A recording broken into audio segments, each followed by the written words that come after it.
Alright, how's it going everyone? Gamma Fighter here, coming at you with another Sylvaneth video, and in this video we're going to be going over the new Scourge of Ghyran rules for Sylvaneth. So I had talked in my last video that I was planning to record a video talking about what could come in the new GHB, new battle tactics, and new maps, and even maybe some new seasonal rules like the Honor Guard that we have right now. How those could change, that could make it so it would kind of enable new ways of playing with the Sylvaneth, rather than the belthanos alarielle list that's been so dominant for us. So like, what would it take to make like a treelord ancient the best way to play, you know, that kind of stuff. But then they announced the Scourge of Ghyran stuff, and I thought maybe instead of speculating about it, I'll just wait until those rules come out, and then I can talk about how the actual changes, not just my made up imaginations one, but how the actual changes affect how we could play.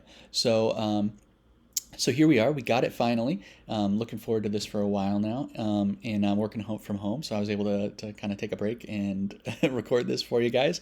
But I'm excited about it too. So I would have been looking at this stuff anyways. I was kind of hoping that we would get some monster traits so that we could like strengthen our durthu or treelord ancient or something. We didn't get those. Plus, those are just bonuses on top. Like, we don't already have monstrous traits as a slot, so it wouldn't be replacing anything. It would just be adding on top of it, which would be great. I was also kind of hoping we'd get new spell lore, but then they'd either have to take away the Awakened Wildwood spell, or they would keep the Awakened Wildwood spell and give us 2 new spells, but then we'd only be getting 2 new spells, so I didn't feel like it was super likely that would happen.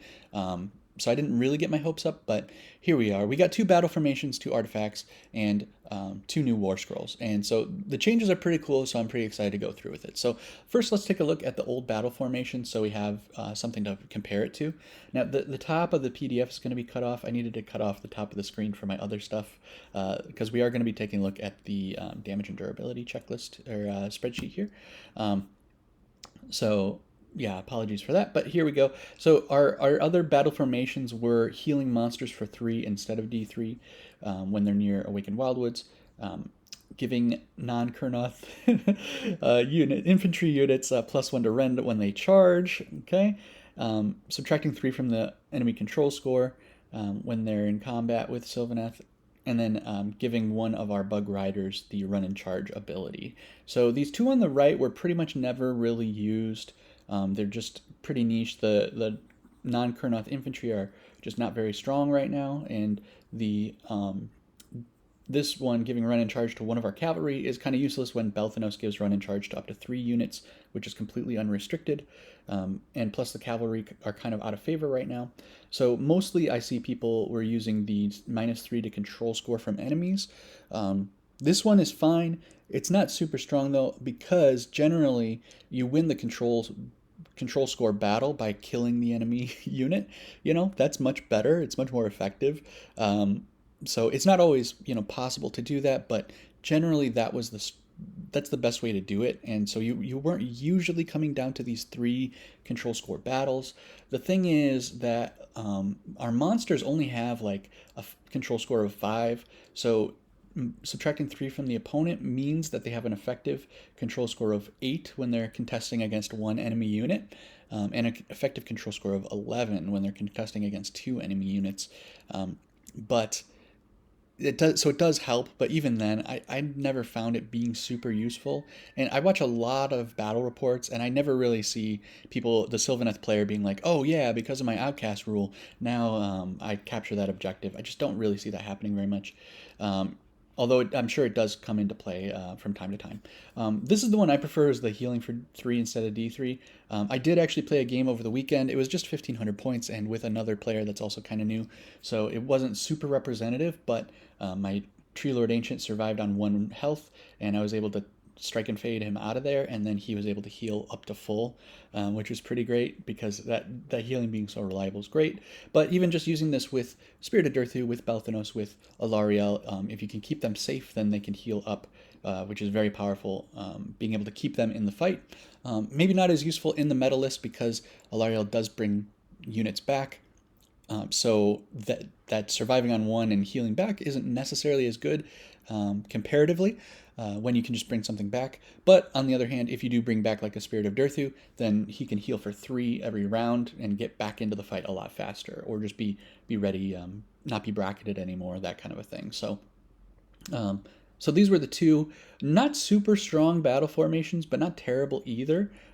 So let's see what they gave us now.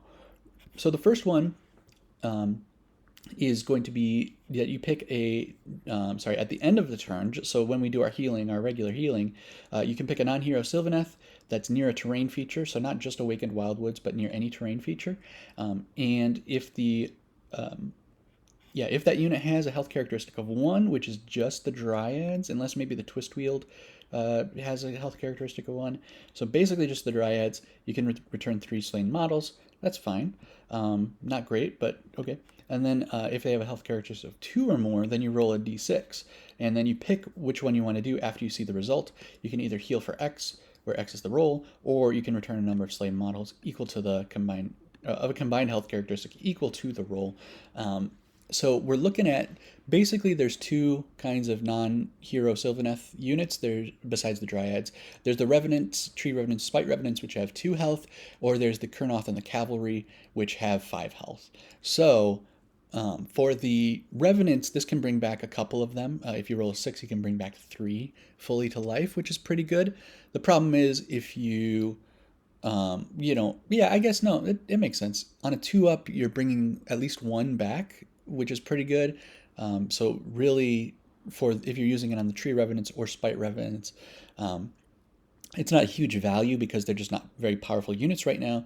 And particularly the Tree Revenants are just kind of objective monkeys, so you don't really care as much about how many there are, as long as there's 1 to capture the objective, by itself, we're not going to have the same battle tactics anymore, but if there's something like where you have to have a unit in a certain location, the Tree Revenant can teleport there. It doesn't really matter if it's 5 of them or 1 of them, But the Spite Revenants, this could come into play. You can bring back 1. On a 2-up, you're bringing back a minimum of 1, is what I'm trying to say. So if you've lost at least 1 model from the unit, then you've got a pretty good chance of bringing that model back. Although it's not super impactful, it could help. Now, the bigger impact is going to be with the Kurnoth Hunters. Generally, that's what we're talking about here, although Cavalry may come into play in the next GHB. And then that's on a 5-up, you're bringing back 1 model. That is not very reliable, and it's not super impactful. So, Kurnoth Hunters and Cavalry, they're very elite units. They come in units of 3. Bringing back 1 is a 30%, 33% of a non-reinforced unit, 16, 17% of a reinforced unit, and they're pretty strong, but I just don't know how powerful it is to bring back just 1. The bigger deal is that it's on a 5-up that you're going to bring 1 back, so it's very unreliable to bring 1 back, and the impact isn't like blow you away type of a thing. So I'm not super impressed with this. It is, like I said, I'm not really impressed. And particularly, the Kurnoth Hunters aren't crazy durable, so it's not like, it's just not the same as bringing back stuff to a unit that is, super durable, where it's really hard to kill them, and then being able to bring 1 back can have a huge impact. I just don't think the impact is enough for it to be on a 5-up. The good thing is it is at the end of every turn, including your opponent's turn, so you do get quite a few chances. It's just that the game's really lethal right now, so the odds of like being able to roll this every single turn isn't super high necessarily. So it's got its place. But if you're running like less monsters, like you're not running as much like alarielle, belthanos, durthu, all those kinds of things, then this could be better than the healing one for healing monsters. But I don't think it's super impactful. It could be worth considering just because the other, formations aren't super strong, and our formations are pretty just weak overall. So I'm not blown away by this, but it's kind of a push. My instinct is that it's going to be a little bit weaker than the other 2 that are currently being used. Moving on to the second one. So this is a passive that just always affects your army. And it says friendly Sylvaneth heroes can use the Walk the Hidden Paths ability even if it has been used by another friendly unit in the same phase. So this is a passive and it's not like actively used. And the wording is that the Sylvaneth heroes can use the ability even if it's already been used this phase. To me, that says that Sylvaneth heroes essentially have unlimited use of this ability. It is a movement ability or it's a core ability, so each unit can only use it once. But if you have, 5 branchwyches, they could each use it. That's how I'm reading this. Because what you do is you go to use the ability, you check if they've moved or used a core ability during the move phase. They haven't, and then you check if another Sylvaneth friendly unit has used the ability, and this says that you basically ignore that. It says like if another friendly unit's already used the ability, then the hero can still use it. So it doesn't count how many have been used. It doesn't, and it doesn't say here that you can use up to 2 or anything like that. The number is not the restriction. The restriction is whether it's already been used or not. And this says you just you can use it even if it's already been used. It doesn't say if it's been used once. It doesn't say if it's been used twice. It just says if it's been used. So the way I read this is that heroes, you can teleport any number of heroes using the Walk the Hidden Paths ability. At first, I thought it was just 2 uses overall in general, but one, at least one of the uses has to be from the Sylvaneth heroes, and Sylvaneth heroes can basically, all of them can use the ability, is how I'm reading this. Now, this seems underwhelming at first, but the thing I've learned is that you should never sleep on movement abilities because it's a movement-based game. Movement is how you win the game, essentially. So it can make a really big deal. When I think about using this ability, you have to be at least 9 inches away from enemy units, and you're very unlikely to make a 9-inch charge. Even with a reroll, it's not super reliable. So I wouldn't count on being able to get into combat when you're using this ability. I have a video on that. One of my more recent ones. I don't upload super commonly, but if you want more information on that, you can check that out. But so this isn't the kind of thing where you would expect to be able to get into combat with this. Now, on the other hand, if you have 4 or 5 Spirit of Durthus and they're all able to get into that 9-inch range, and you're rolling these charges for like 4 of them, you've got a pretty good chance of getting 1 of them in there, 2 of them in there maybe. So maybe that's a way that we could use this ability. I'm just kind of spitballing here. This isn't my final answer, my final verdict here. I'm just spitballing about how it could be used. Another thing is we don't really have shooting dedicated heroes. Closest thing would be Draa, but her shooting is really bad now.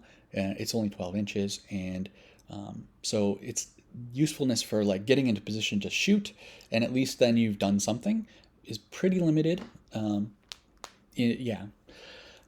Another way you could use this to teleport some spellcasters, a Warsong Revenant, or a Branchwych, or even a Treelord Ancient,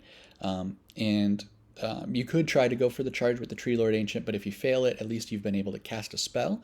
That's what I'm getting at here, is you could teleport a spellcaster to get into a position to be able to harass with a little bit of damage, like the chip damage spells that we have, or to set up some manifestations at an angle that is, disturbing for your opponent. So it's something like if the Branchwych isn't in a position to be able to use her passive thing that lets your units get like a strike first, you can still get value with her by getting her teleported forward and then dropping some spells, and then later you can always teleport her back. That's kind of what I'm thinking. So so I'm not thrilled about this. I think that's about the most usefulness I could see with it, other than going with a full-on treelord Ancient durthu list and having them all teleport and try to get all of them to charge in. Actually, that sounds really fun.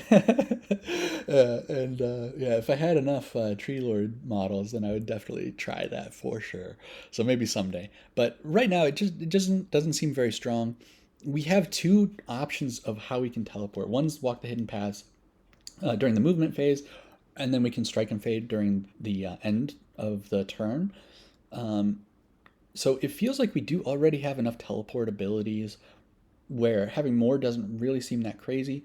But like I said, though, never sleep on movement abilities. People could experiment with this and figure out some broken thing that you can do with it. And I wouldn't be I wouldn't be crazy shocked if this ended up being the most powerful one because there is some kind of a combo that you can do with it. And yeah, I would love it if half the Sylvaneth were playing a all durthu list and having them all teleport and having them all try to do their 9-inch charges. That would be pretty cool. But yeah, so the battle formations, interesting. I don't think these are game changers for us. I don't think these are like, yeah, I think overall our battle formations are still pretty weak, and these may give you some alternative ways to play, but nothing great. Not a game changer for us for sure. Moving on to the artifacts, let's take a look at the old artifacts. So we have the Seed of Rebirth. This was, yeah, pretty much the only one that's being taken. On a 3-up, instead of being killed, then the hero can heal for 1 and yeah, come back to life with 1 life. So this is usually used on Spirit of Durthu and the Warsong Revenant. Durthu because he's very aggressive and likes to get in there. And you know, if he's tough to take down, and if you can bring him back to life, then it just gets you more value. Notably too, this isn't a replacement unit. This is the same unit, so you can still bring him back with alarielle later if he dies again, which is pretty good. Warsong Revenant uses the Seed of Rebirth because he's pretty fragile, so if he gets killed, then he can stay alive with 1 life, just a little bit of insurance for him.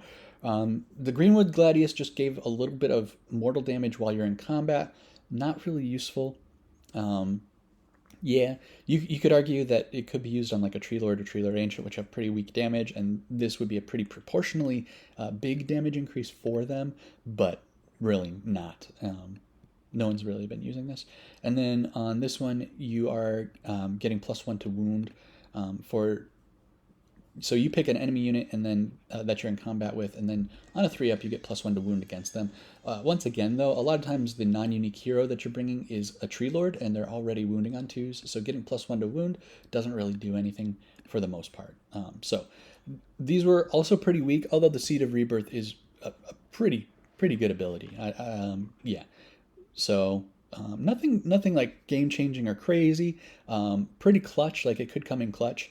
It's on a 3-up though, so it's not very reliable, but the effect is a huge impact. So being able to bring Durthu back with 1 life, maybe you strike and fade him out, heal him back up to full, something like that, or maybe you're going second, he hasn't activated yet, he survives on 1 life, then he can activate and deal a ton of damage back, stuff like that. So pretty big impact, but not crazy because it's on a 3-up. So it's here we go. The new artifacts are the Glamour Weave here. Looking at it, so for each phase we can reroll 1 hit roll, 1 wound roll, and 1 save roll.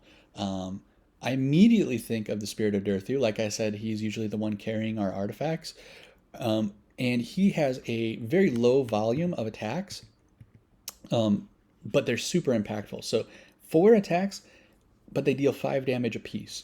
So, like I said, I played recently, and I've rolled those 4 attacks, and I've dropped 2 of them. Even on a 3-up, or even with all-out attack on a 2-up, you can still roll 2 1s, and it sucks. So being able to re-roll one of those misses is great, but also you roll 1 hit roll, sorry, you can re-roll 1 hit roll, 1 wound roll, and 1 save roll, which is great. Because you don't have to pick, you can do each of them. So once again, so if you drop, you would expect that you might drop 1 of these hit rolls, and then you can re-roll it, and then you would expect you'd probably make that roll. So you've got a better chance of getting all 4 attacks to hit. And then on the wound roll, you might drop 1 of them, and again, if you can re-roll that 1, you would expect that you would wound with that 1 as well. So it just makes it more reliable to get all 4 of these hits through. Spirit of Durthu is very swingy because you can just spike to the low side, I guess. Yeah, and you can just flub it. I don't know what you call a spike to the downside, but you can just flub it. You can drop 2 on the hit roll, and then you're only getting 1 or 2 through on the wound roll. This makes it more reliable, which is actually pretty fantastic. The other thing being that this also, you can reroll the save roll. So against enemies that have a high damage characteristic, being able to reroll the save roll means it's more impactful. You're saving on a 3 generally, which is a good save roll. Those high damage attacks tend to have good rend, but the point being that if you can reroll one of those save rolls, you could save yourself, 5 damage, D3 damage, a D6 damage, whatever, against a high, low volume, high damage attacker. The one save roll can be a really big deal. The other thing is that this is for each phase. So we're talking about the shooting phase and the combat phase, and the Spirit of Durthu also has a low volume of shooting attacks as well. Much less reliable, much less damage and stuff like that, but in the same way, being able to reroll one of those, instead of expecting to get like 2 through, maybe you expect to get 3 through now, and that's a 50% damage increase on the shooting. And notably, the same thing applies for the treelord and the treelord. Oh crap! And the treelord ancient. Sorry, I was watching the Poor Hammer video. Didn't mean to swipe to that. And the treelord ancient. For their shooting attacks and their melee attacks, not as impactful on them because their damage just isn't as good. But on the Spirit of Durthu, it's a pretty big difference. I do really like this, and it's tough to compare. The comparable would be to the Seed of Rebirth. This could save you from dying, and making your damage much more reliable. I think there's a really good argument for Glamour Weave being better than the Seed of Rebirth most of the time on Durthu. Next artifact is going to be Acorn of Ages. This just gets you a free Awakened Wildwood. This is from 3rd edition. They had this one. Probably not exactly the same, but same idea. So you notably, you don't have to cast the spell, and there's no way for it to be unbound.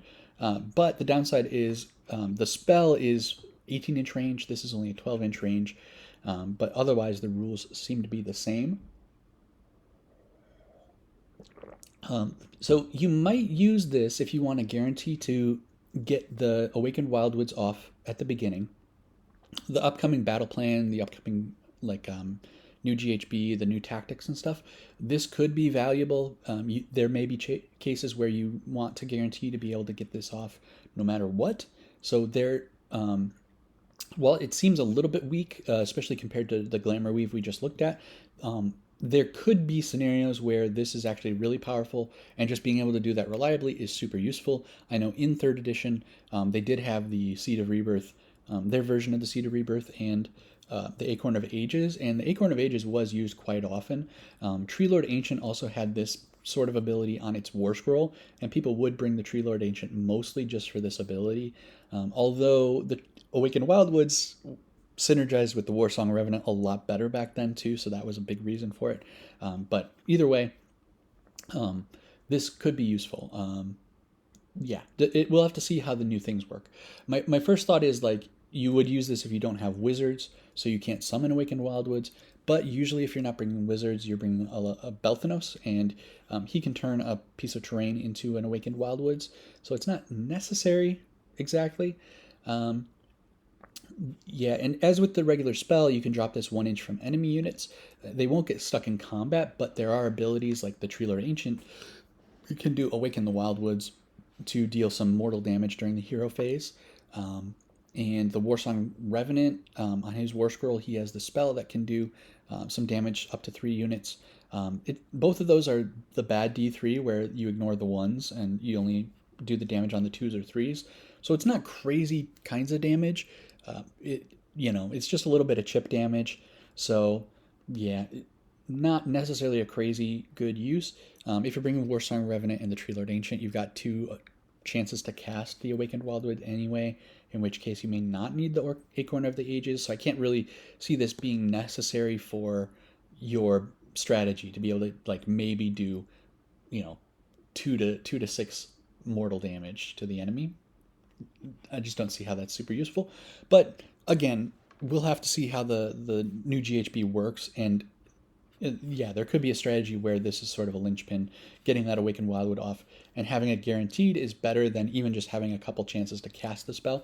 Having it guaranteed may be just stronger than that. So, all right, final artifact of power here, Ranus Lamiri. All right. So this looks like it replaces your regular Unbind ability, and you make an Unbinding roll as normal. But then if you succeed on Unbinding, then you cancel out the spell, but then you also deal mortal damage to the caster equal to the difference between the casting and the Unbinding roll to a maximum of 6.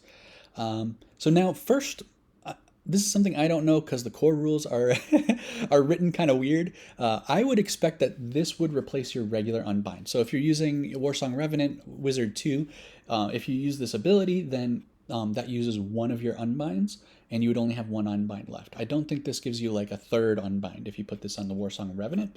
However, it just by the wording here, it doesn't say it's only for wizards. So you could theoretically put this on like Spirit of Durthu, and it lets you make an Unbinding roll. That's how I'm reading it. But you don't have any Unbind abilities. But maybe this gives you Unbind. I'm not sure. The way it's written, it sounds like it does give it Unbind to a non-wizard, and it doesn't give wizards an extra Unbind. But I don't know. If you guys know, please let me know in the comments. I think that would be really good to clarify. And now that I'm saying this too, I should specify, I haven't watched any other videos. I know people are making videos about the Scourge of Ghyran. I haven't watched any other videos, and so these are all my original thoughts. So I may watch some other videos later and find out that I'm being really stupid about this, and they may answer this question as well. So, but anyways, what's going on here is that you have a minimum of 1 damage that you're dealing to them, which is pretty cool if you do the Unbind. And you can do up to 6 damage. So if they have a spell that casts on a 6 and then you unbind it with a 12, you can do 6 damage to them. Like, it's not crazy likely. We'd have to look at the likelihood of being able to get the Unbind off and then the range of damages that you would get. Most spells cast on 6, 7. There's a couple on 8. But I don't know of any on like a 9 or anything like that. But even then, looking at like if they roll an 8 on their casting roll, then the maximum you could do is 4 damage on a double 6 on your Unbind roll. So it's not a ton of damage. The way I would think about it would be if it would be adding a little bit of extra damage onto something like your Warsong Revenant, which is mostly utility. And if you need a little bit more damage, this might be a way to do it. One of the good things is that this is selecting the target, so to speak, because you're not doing this on a Maw Crusher, you're doing this on a shaman or something, a foot wizard. Most wizards, well, I shouldn't say that. A lot of wizards are weaker, like foot heroes with health characteristic of something like a 6. So being able to do a bit of damage to them is pretty good. Being able to chip them down, and you could always finish them off with your kurnoth hunters with great bows or something like that. Downside though is that a lot of wizards do have wards, and so they would have a chance to ward this damage. Not a deal breaker or anything like that, but yeah. So the other thing is this is once per turn, so you can do this during your turn if they try to do a counter casting. So if they do a counter casting, they have -1 to cast, and so that makes it a little bit more dangerous for them. So this could be a way to deter people from trying to cast during your turn, especially if they've already taken a little bit of damage and they're worried about getting killed, like having their hero be slain by that. The other thing to consider is that you don't get to make this roll if they fail. So if they get double 1s and they fail to cast, they take a little bit of mortal damage. You don't then get to roll a 7 and then deal 6 damage to them on top of that. If they fail to cast, then you don't get to make the Unbinding roll. So it's a little bit limited, just a little bit more damage, but not crazy in any way. Mortal damage has been pretty toned down this edition. But if you're looking at the damage output of something like a Warsong Revenant, this could theoretically be a pretty big increase. Particularly the Warsong Revenant has +1 to their Unbind rolls, so you would be having a higher chance of being able to do damage, a little bit more damage with the Warsong Revenant. But I'm not blown away by the effects of it here. I would think, if you're playing, and maybe this is a good way to summarize both of these. The Seed of Rebirth is kind of the default that we have right now, and generally we're putting it on either the Warsong Revenant or the Spirit of Durthu, and each of these two artifacts have pretty, it's pretty clear that you would want this, the Glamour Weave on the Spirit of Durthu, and you'd want the Ranus Lamiri on the Warsong Revenant. So it's hard to beat the Seed of Rebirth, but these are like two kind of solid alternatives to how you could play with the Seed of Rebirth. If you are never having your Warsong Revenant get in any kind of trouble when you're playing, then maybe bring the Lamiri, and that might be able to just help you do a little bit more damage, a little bit more mind games kind of thing, maybe change the way that your opponent plays against you. And then the same thing with Spirit of Durthu. If you're pretty reliably being able to keep him alive, you're pretty comfortable with using him, then this will make him a lot more consistent on his damage output, as well as the save roll may make him more survivable as well, in which case you may end up not needing the Seed of Rebirth. Or even if you lose him, maybe you will be able to get more out of him before he dies, that type of stuff. So pretty good alternatives. And the Acorn of the Ages, like I said, we'll have to watch out for combos where we can use the Acorn of the Ages effectively in the upcoming GHB.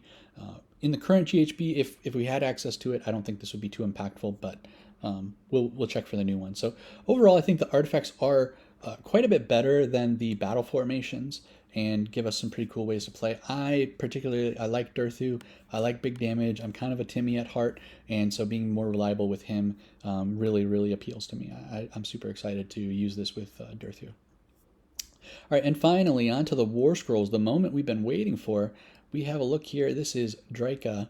Draika's getting a new War Scroll, and so she is the one that I would say, if I was going to make a video about speculating, she's the one that I was going to say needs it the most. So pretty excited to see her get a new War Scroll.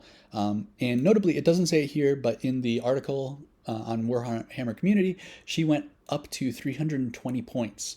That is a big point increase. It's 80 points. That's 33% more, a third more points than she currently has. So this version does need to be quite a bit better, but the old Draa is pretty bad, so it's not hard to be better. So let's take a look. So she gets +1 to movement. She gets +2 health.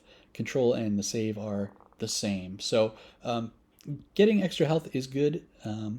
She's still like less efficient on points as far as like her durability goes, because she did go up by quite a lot of points and she only gained 20% more health. And then the +1 to move is fine, but so these two changes on her wheel here, nothing crazy, but welcome additions for sure. Next is her damage. So she lost her shooting profile and she only has 1 melee profile instead of 2, and now it is 10 attacks, crit 2 hits, hitting on 3s, wounding on 2s, rend 2, damage 2. And at first glance, this looks like it is like quite a bit better. And you're losing the shooting, but the shooting was only at 12 inches and not very good. You were hitting on 4s and wounding on 4s with her shooting. So let's take a look at how the numbers actually break down. So I'm going to pull up, this is my damage and durability chart. I have a link to a copy of this in the description, but I haven't implemented these new changes on there yet for the new changes for this Scourge of Ghyran stuff. Okay, well this was working earlier and it's not working right now. So I've got the old data. I got the old data down here too, but so her damage has gone up quite considerably. Let's take a look at the old Draa here. So we're on the spreadsheet for the old Draa. Let's see, rend 2. That's not accurate. She should have rend 1. Draa here. So hitting on 4s, wounding on 4s.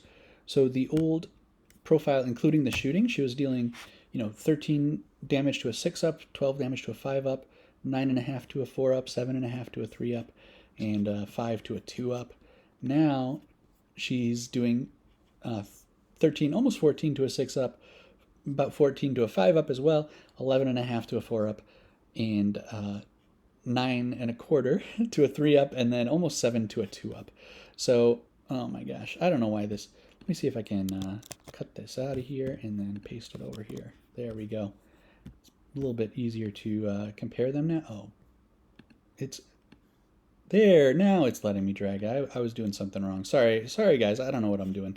But yeah, so we can compare. The top is the old version, and the bottom is the new Scourge of Ghyran version. So against a 6 up, not a big difference, but as soon as you get to a 5 up save, a 4 up save, it starts to be pretty impactful how big of a difference in damage that she's doing. Now, she's still not doing crazy amounts of damage in general, comparing to like a unit of reinforced greatswords or scythes or anything like that. But still, it is quite a big improvement. Now, if you look at the efficiency, the lower number is better. It's not really till 3 up that she becomes more efficient, and even then, it's not by that much. So while it is better, it's not that big of a deal. So yeah, just making sure I did the math there right. It's crit 2 hits. It's pretty good. Okay, so that's the change in her damage. Yeah. The number here is different. Well, I may have something wrong on here. So I don't want to get hung up on this. The improvement in damage is not kind of the focus. The damage is a little bit better compared to how many points she went up, though. It's not as good. So it's not as efficient, that type of a thing. So, but one good thing is that the damage is, it's in one phase and it's one attack profile. So you're rolling, you just do the one roll, which is nice. But stuff like all out attack is going to affect her entire damage profile. Whereas before, you'd have to use all out attack in the shooting phase and then in the attack phase, combat phase. Now it's just easier to use. It's more straightforward. In 3rd edition, she had much better shooting, and so the shooting was really one of the really good reasons to bring her.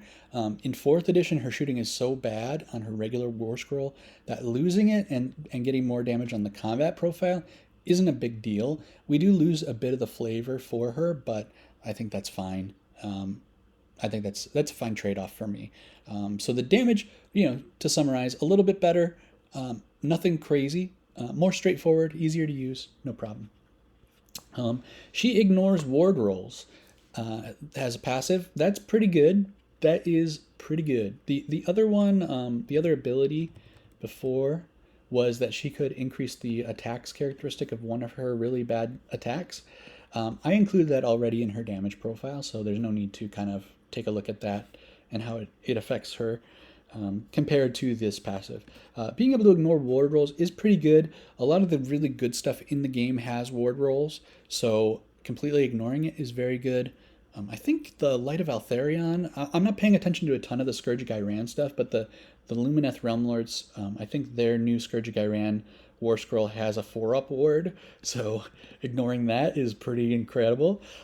So this does help her damage output a lot compared to the old War Scroll. So that's pretty great. Next, we'll take a look at the spell. Her old spell was targeting enemy infantry units cast on a 6, and your units that target that enemy unit get +1 to hit, and then for just the Spite Revenants or Twist Wield, they also get +1 to wound. The big problem with this is it was only targeting enemy infantry, and it mostly affected your Spite Revenants and Twist Wield, and the obvious thing to do was combo her with some Spite Revenants and use this to increase their damage output. There's a lot of investment to get a modest increase in damage to the Spite Revenants, and the Spite Revenants themselves aren't super strong. So outside of the Spite Revenants, adding +1 to hit wasn't really incredible either.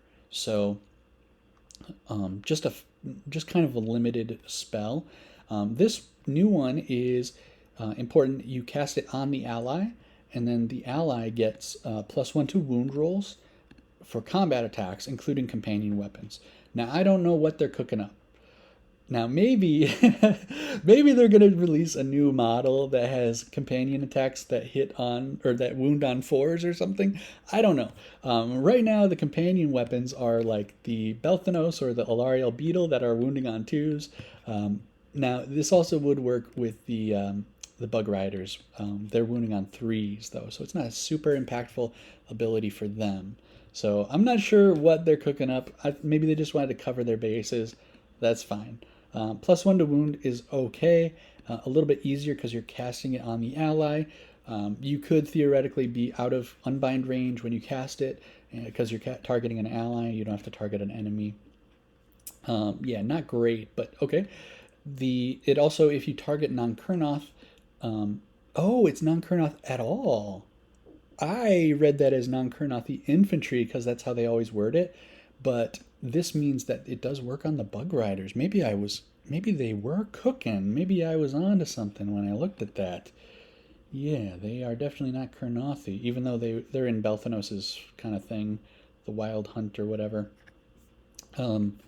Yes, I may be onto something. So, including companion weapons, and then now this one doesn't include companion weapons, so that would be a pretty good thing, but it doesn't include them right now.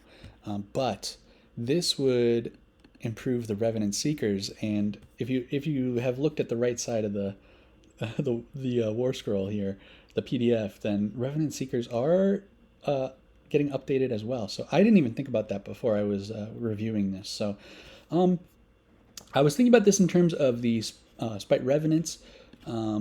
She's, in the lore, she works with the Spite Revenants, and so they do usually put combos in there for her to work with the Spite Revenants.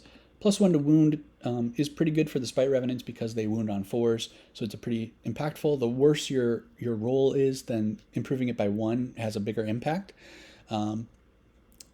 So even just the increase in the number of attacks, the Spite Revenants go from 3 to 4, which is 25% damage increase from the attacks. They also work on crit mortals, so getting more attacks gives them more chances to crit, which is really nice. The +1 to wound for them is about a 20% damage increase because of the way that the mortals skew their accuracy. The mortals automatically wound, so having the +1 to wound is about a 20% damage increase. So it does add up to being a pretty impactful damage increase. If we look at the Spite Revenants here, just briefly, if we improve, so snap that in your mind. On a 6 you're doing like 11.6 damage. Against a 4-up you're doing like 9 damage. Fine, we'll change that to 4s and wounding on 3s. 4 attacks, wounding on 3s, yeah. And now it's much more green, meaning compared to other units like the Kurnoth Hunters. The Spite Revenants are a bit more comparable. So yeah, 18 damage on a 6-up and 13.5 on a 4-up against a 4-up save. So that's pretty good. And it adds up to being pretty good damage, and notably their efficiency is really good. They already got like a lot of points drops for the Spite Revenants, so that improved their efficiency a lot. And if you can improve it with another spell, being able to do so, then they become like really quite efficient. Not tons of like outright damage, but really good for just 160 points. They're still very fragile, and but that's okay. Yeah, like it's a pretty significant increase in damage for the Spite Revenants. So pretty impressive, and it could be a way to play with them. Kind of still very limited though. It's a pretty expensive combo when you're bringing in Drika for 320 and then a unit of Spite Revenants. Obviously, you could bring more units of Spite Revenants, but this can only be cast on 1 unit per turn. So, yeah, this spell is just more universally usable than the old one, which could only target enemy infantry units. And this pairing up with the new Revenant Seekers actually could be pretty good as well, because the old Revenant Seekers, I don't want to spoil it too much. the new Revenant Seekers are a little bit like Spite Revenants that are riding on top of bugs. Except actually I think the old Spite Revenants are old Revenant Seekers are like Spite Revenants riding on top of bugs. Yeah, and the new ones are even better, which we'll get to in a second. So so far, nothing too crazy. Not really necessarily worth like 80 points more, but definitely a pretty solid improvement. Just not worth the points value. Now we get to the creme de la creme, the piece de resistance. Something in French. This is her rampage, and her rampage now happens when your opponent is trying to charge. All right, that's a change. Her old rampage, kind of worthless. Let's just take a look. I don't want to. I don't want to have too much further ado. She could have their control score. Yuck, that was not good. Now you just pick it. You don't have to roll for this to happen. It's not on a 2-up. It just automatically happens. And then you get to choose. You can either subtract D3 from their charge roll, and if they re-roll it, you're subtracting D3 from that as well. Crazy. Or you will subtract 1 from their hit rolls and add 1 to hit rolls that target them. Okay. This is pretty crazy. This is a big this is something crazy. So first of all, this is an 18-inch range, which is pretty big. That's a lot of range. And both of these effects are pretty impactful. So the D3 to minus D3 to their charge roll is really, really good. The twist wield had something like this, but it was much more conditional. And so the twist wield were not used. But this is much more like it's easier to use. So that's really good. And minus D3, it's hard to overstate how strong that is. And then the -1 for their hit rolls and +1 for your hit rolls is a really big swing in terms of damage output. So this could be really big, actually. So the battle tactics coming up are going to change, but generally there are 2 types of battle tactics we see all the time. One of them is where your opponent has to be somewhere. They have to go kill something. They have to go take an objective, stuff like that. And in that case, subtracting D3 from their charge rolls could make it so much less reliable for them to be able to complete their battle tactic. That's awesome. That's really huge. Not to mention even the impact of them failing their charge means that you have a really good chance of charging them next turn, and they're just kind of out there with their booty cheeks in the wind. So just the damage swing from this is also really big. Yeah, let's take a look. I did a magic deep dive, and here I've copied this from I had a video on charging and the teleport charge and stuff like that. So making a 6-inch charge has a flat 72% chance if you don't have a reroll. If you change that by 1, you go down to a 58% chance, which is quite a bit lower. If you subtract 2 from that roll, you're down to 40% chance, less than a coin flip. That is big. Yeah, that's a big deal. That changes from being like pretty reliable, I've got a pretty good chance of making this charge, from a 6 inches. 6 inches is really close, guys. It goes to less than a coin flip. That's pretty impactful. And if you could, if you can get the 3 on the D3, they're going down to like about a quarter, a 1 in 4 chance of making that. That's crazy, guys. That is a huge improvement. Now, for those rolls where they have a reroll, like for the important charge rolls, they generally will save their reroll, although sometimes they are going to have 2 charges that they need to make to be able to complete their battle tactic. And if you can hit both of them, let me see. One opponent. Yeah, no, never mind. You can only hit one enemy with this. It would be totally broken if you could hit more than one enemy with the rampage. But yeah, so they're generally going to save their reroll, but maybe, that means that they can't use all-out attack or all-out defense, if they need to save their command point, or I guess what I'm saying is maybe they want to do, maybe they want to use that command point for something like an attack on shooting attacks or something like that before the charge phase, they won't be able to do so. They'll need to save the command point, and then if they need to use the command point for the reroll, then they can't use that command point to all-out attack, all-out defense, stuff like that. So it still does have an effect of forcing them to use the reroll. So you've got almost a 90% chance of completing a 6-inch charge when you have a reroll. It goes down to 80% if you get the minimum of D3, the 1 on the D3. So that's not a huge impact. Going down to 65% if you get a 2 on the D3 is a pretty significant impact. And then going down, if you get the 3, they're down to again below a coin flip, from something that was almost guaranteed to going down to less than a coin flip chance of happening. That is so huge. The thing with dice games and with Age of Sigmar in 3rd edition as well as in this edition is you are trying to minimize your variance as much as possible. Trying to get a 6-inch charge should be incredibly reliable.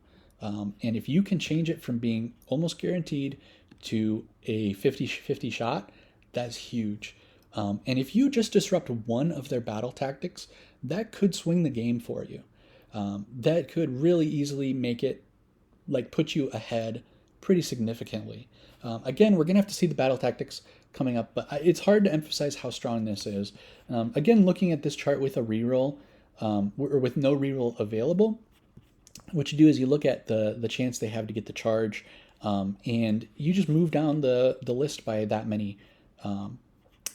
However much you get on the D3, you move down the list by that much. So even something like a 7-inch charge is pretty reliable. You wouldn't be super scared about making a 7-inch charge, but if you subtract 3 from that, it goes down to a 16% chance, which is very unlikely to hit. It's hard because the reroll math is kind of makes it more difficult and stuff, but you can have a huge impact with this subtracting D3 from their roll. Even getting a 1, depending on the circumstances, we talk about the 9-inch charge. Even getting just a 1 on that does make a pretty big impact into the accuracy of that charge roll. So this is really big. And then the other effect also can affect battle tactics as well. If tactics aren't about getting to places, capturing objectives, and charging into things to kill them, then a lot of times they're also about just killing them and, killing a certain target. And so if you're subtracting 1 to hit from the enemy and you're giving your guys +1 to hit, you're really blunting their weapons, their attacks, and you're giving yourself a pretty good advantage against them. Or even stuff like taking an objective off of you. If they're not able to kill your stuff, then and you're able to kill their stuff better, then it makes it way harder for them to be able to take stuff off of you.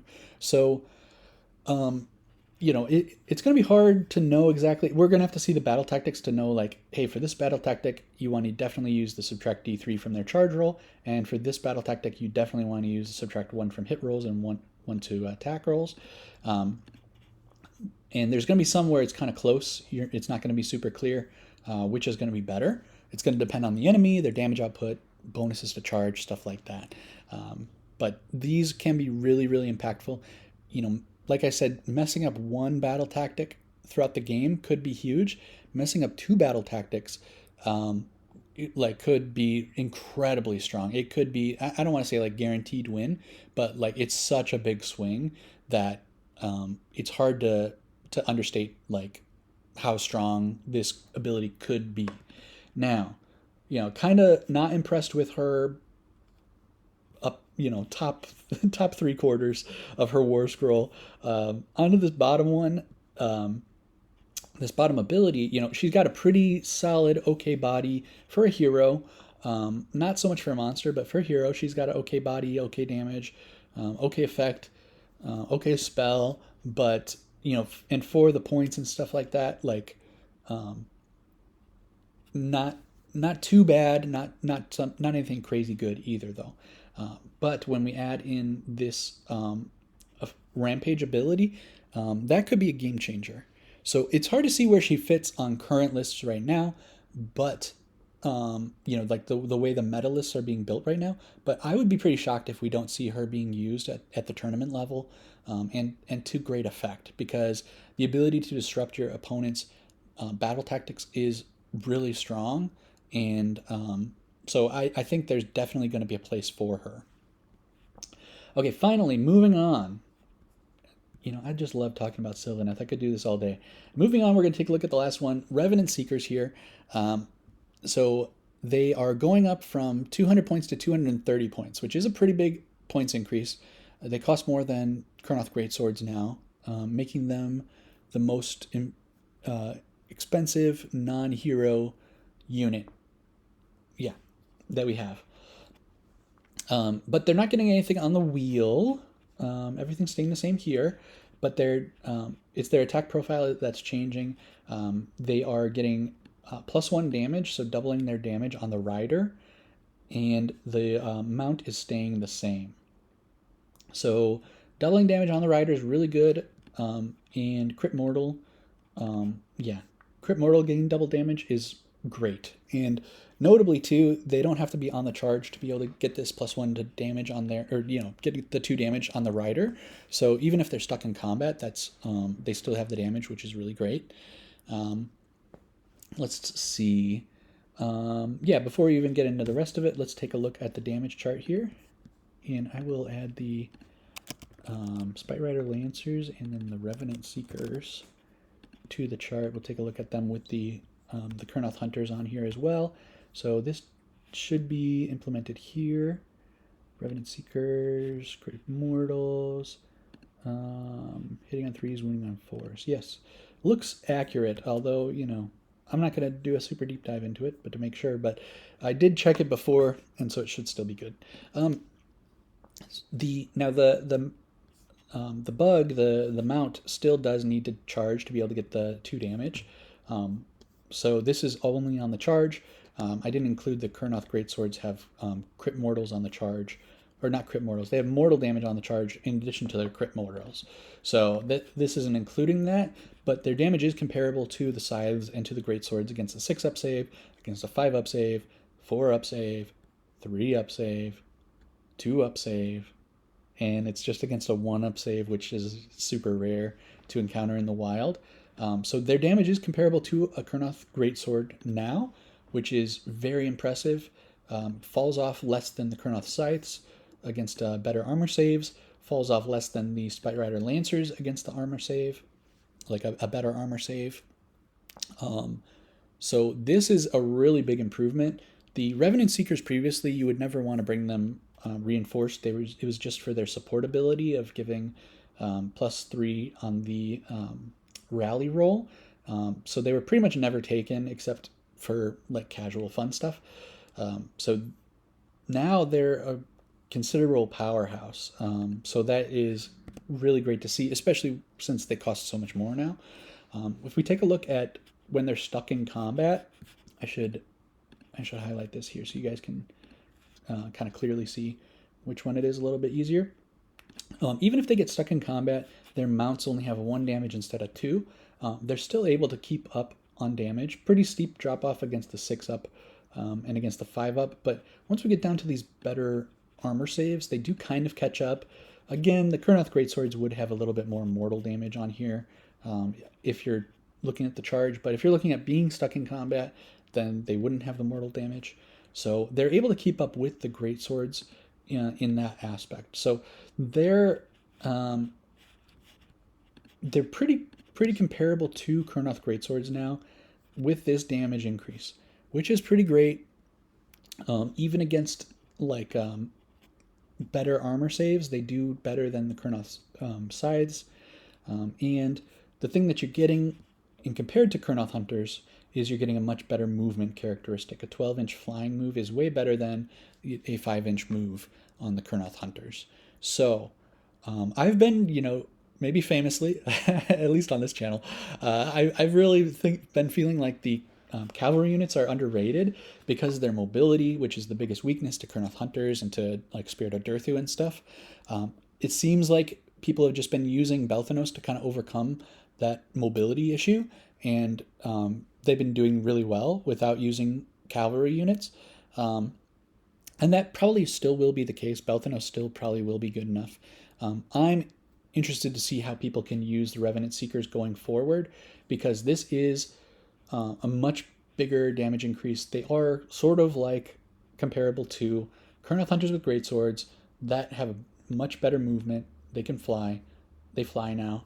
I like it from a damage dealing perspective.